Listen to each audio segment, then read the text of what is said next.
Hey, we're live. Right, welcome back to the House Environment Committee. We're gonna shift gears and talk about H86, an act relating to establishing the chloride contamination reduction program. And we have Rob Leclerc with us via Zoom. Welcome, Rob Leclerc. Thank you, Madam Chair. Can you hear me and see me okay? It's been a while since I've had anything to do with Zoom. Yeah, maybe you could put your mic a little closer to your mouth and or Is that a little better? a little better, but if someone could you turn that up with the plus signs? Try that, Rob. Okay. Well, That's sorry not about better. that. I think some of my equipment's a little antiquated. Well, thank you for the opportunity to speak with you about H86. Let me give you a little bit of background. My name is Rob Leclerc, and I'm associated with a business out of East Montpelier, Vermont called Landcare Agri-Services. It's a business that's been around for about 25 years, and in the winter months, we sell a tremendous amount of sand salt mix, sand, and salt. The last 10 years, I've been involved in it from a principal perspective. So, needless to say, one, we have some concerns about this particular legislation, and two, have a lot of questions, I think, more importantly about it, as far as we understand the intent behind this is to minimize getting salt and other de-icing agents into our waterways. But one of the questions that we have is in this bill, it refers to the best management practices. Can anybody explain to me, are there any best management practices out there currently that we're not aware of? Yes, V-Trans has BMPs and the state of New Hampshire's had them for 10 years. Uh-huh. And is there any way that anybody that's a commercial salt applicator could have access to those on a voluntary perspective? Sure, I guess so. Yeah. I don't manage them, but yeah, we got a copy of New Hampshire's. Okay, well, how would we go about getting that? Because obviously my concern here is, and ours is that we're probably the largest supplier of salt to the commercial side of this business in probably Washington County. And most of the applicators out there have no idea about these best management practices, but I can assure you that they are using them because in the nature of this business, it is in their best interest to use as little of the salt as they possibly can per application, because obviously it's very expensive. Again, I understand where you're trying to go with this as far as for the waters, but I would suggest if there was a way to put this process in place from a voluntary perspective, and also the amount of salt that gets used, I think it's going to be the motoring public, and we have a lot of commercial accounts, and they're the ones that dictate how much salt or how often the salt applicators show up. And I understand going through this, there is some verbiage in here about insurance and liability, but it also has some language in here that except when the damages are due to gross negligence or reckless disregard of the hazard, who establishes that? That's actually already, it's actually negligence is already, like this is actually giving applicators relief from the existing standard, a modicum of relief from the existing standard if they voluntarily follow these practices. This is a voluntary program in its entirety. And they go through a certification to show that they've been trained, and then they document how they've met the BMPs. And then they get a modicum of liability protection. Well, when you say voluntary, but it talks about establishing all sorts of record keeping that has to be submitted to, I believe, ANR, Only Secretary of if Natural Resources. only if someone wants to participate in the program. Okay, so you're saying this whole program as it stands right now is considered voluntary, Yes, 100%. and is the expectation that even when it goes through the rulemaking process, and I see that there's a annual request for funding for 250,000, that it will still continue to be a voluntary program? Yes. It's been voluntary in New Hampshire for 10 years and they're finding success. Well, I did not read it that way. I was not told that it would be that way, but if you're saying that, then that does alleviate some of our concerns because Okay. we're concerned that there's going to be a whole program stood up around this, and obviously there would be costs associated with it as well. Yeah, no, it's all voluntary and it's really in anticipation or in an attempt to avoid a total maximum daily load for chloride. But Rob, while we have you, sorry for that confusion, but I guess it sounds like you're a salt supplier, not necessarily an applicator at your own business. Is that right? Well, we supply a lot of salt, but there is a part of the business that does a lot of application as well, has commercial counts. So basically anybody who does much of any snow plowing is generally a salt or sand applicator as well. Yeah. Would you mind speaking a little bit to your experience with sand? How long have you been doing this work? Well, the business has been in business for about 25 years, Madam Chair. I've been associated with this business for probably a little over 10. Okay.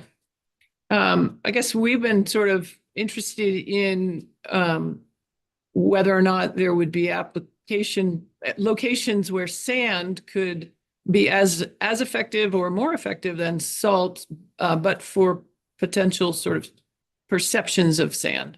Yeah, that's a very good question, and that is kind of a conclusion that some people might come to. The thing that you run into is a couple things. One is that sand itself doesn't have any real de-icing or melting capability. It may, as say, if you're putting it on ice or something, when the sun comes out, it may help facilitate that. But when you have a situation where, say, like you have a freezing rainstorm or something like that, you can apply the sand, but then what happens is the sand literally gets washed away.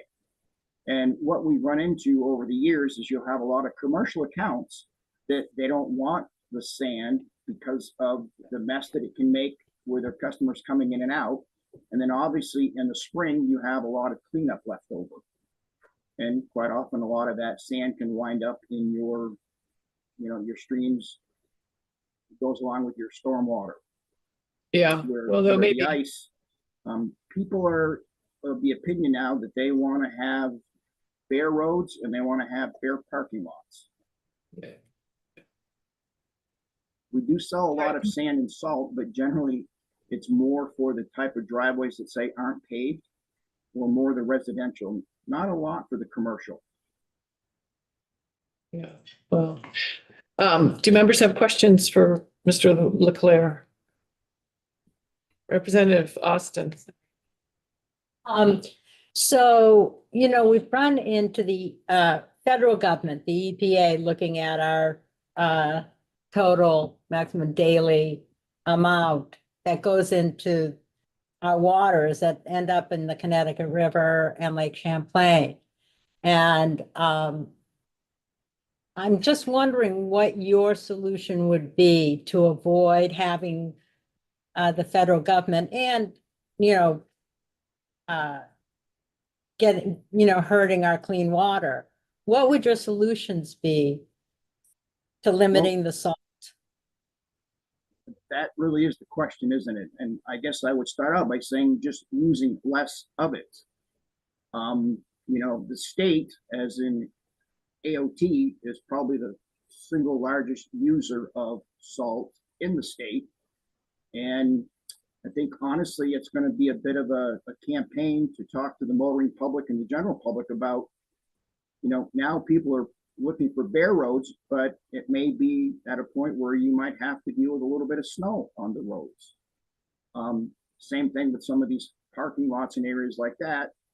We've got customers that they want a bare parking lot like it is in July, in January and February. But I would say that it's the commercial applicators I'm not sure are the ones that you should be focusing on, because like I said, most of them, if not all of them, one, they buy it by volume. And when they spread it, it's generally by occurrence. That's how they get paid. So clearly, the less product that they can use, the better off they all are. But it's the end user You know, I've seen contracts with some of the businesses that they have where they specify how often they're going to use salt. And there's generally language in there about who assumes the liability if there's a slip or fall. Some of the commercial applicators, their contract, they try to shift it all to the home, or excuse me, to the business owner. Some of the business owners, you know, if we're going to pay you to do this, you're going to assume that liability and that responsibility. And one of the other questions that somebody had is if this was to come into play, does it cover workers' comp? I actually spoke to a customer and they had one of their employees actually slip and it wound up being a workers' comp claim for them. I don't think it would change the way that workers' comp applied. However it's applied today is how it would be applied. Sure. That was their question. I suspected that would be the answer, but I figured I would ask. But well, if Do you're members- saying that this is all voluntary, then that certainly alleviates some of our concerns, at least initially.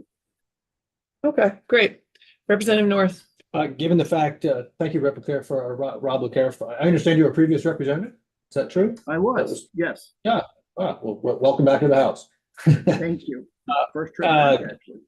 Yes, yeah. Good afternoon, and thank you for your testimony. Given the fact that it is voluntary, and you're now aware that it's voluntary, would you anticipate that your company and or the companies that you work with would want to be a part of this, given the liability protection that it offers? That's a very appropriate question. I would say initially here, as long as the record keeping didn't become so onerous that, you know, you almost have to have additional staff. Part of this, I think, would depend on what the rulemaking requirements wind up being here. But some of the information you're already collecting when you're out doing it. In other words, you know, when you're out billing customers, it's by the day. If you're back 2 or 3 times that day, of course. So you're record keeping already. There is some additional information in here. And of course, the other part for us too is the salt storage. There's some language in here about salt storage. We have on site the ability to store somewhere between 400 and 500 tons of salt, but it is kept all under cover. So to answer your question, I would say we would certainly take a look at that. And if there was an opportunity to, you know, help streamline things for us, I'm certainly not going to say no. Okay. What about the aspect of being certified? The bill proposes a mechanism for becoming certified at once trained and passing a test or so. Would that be something that you would see as a competitive advantage to be able to claim that you're certified, or is that something that would interest you? Well, I would say that if being certified, you're automatically considered under the limited liability presumption of compliance portion of it, that would certainly tip the scale, I think, in favor of potentially being a part of that program. Yes. But I can't speak for everyone. We do have some good old folks that just don't want to have to do any more paperwork than they already do. And if the program were structured hypothetically such that it were just a program of education, just so that you had access to that education, the BMPs that are currently available, the V-Trans, and you just voluntarily make use of those to reduce your own salt costs without any limited reduction in liability or certification, just the fact that you were trained, would that still be of interest, or is that not so much of an interest anymore? Or would you, in other words, would you be interested in just getting access to the BMPs and getting trained? Here for a moment. Are you back? Yeah, can you hear me now? Hello? You can't hear us. Are you hearing us? Hello?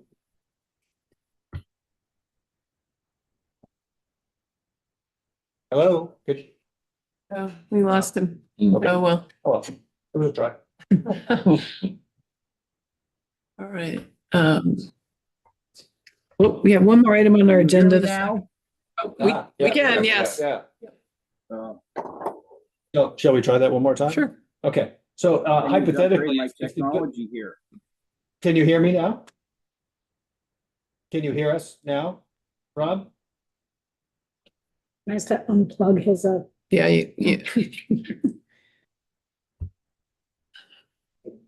Can you hear us? I mean, I'm sorry. I have lost connection.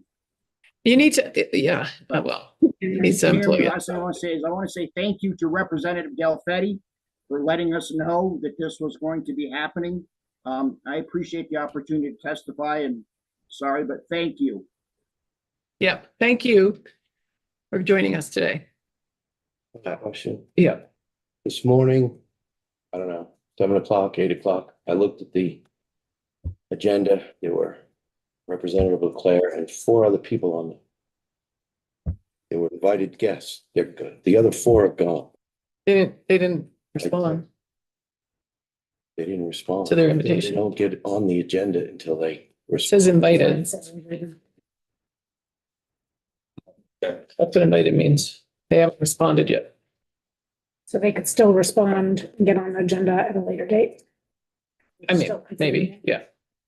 That's where we are. So they haven't responded. Um, we have our next witness at 3:15, which is a bill introduction. And that's our last item on the agenda for today. I will say that the Judiciary Committee has considered H230. Bill we were just talking about with the previous witness, 2 bills ago, on the wildlife bill. And they are going to make a recommendation for some minor language change that then they can support for the section dealing with the violations.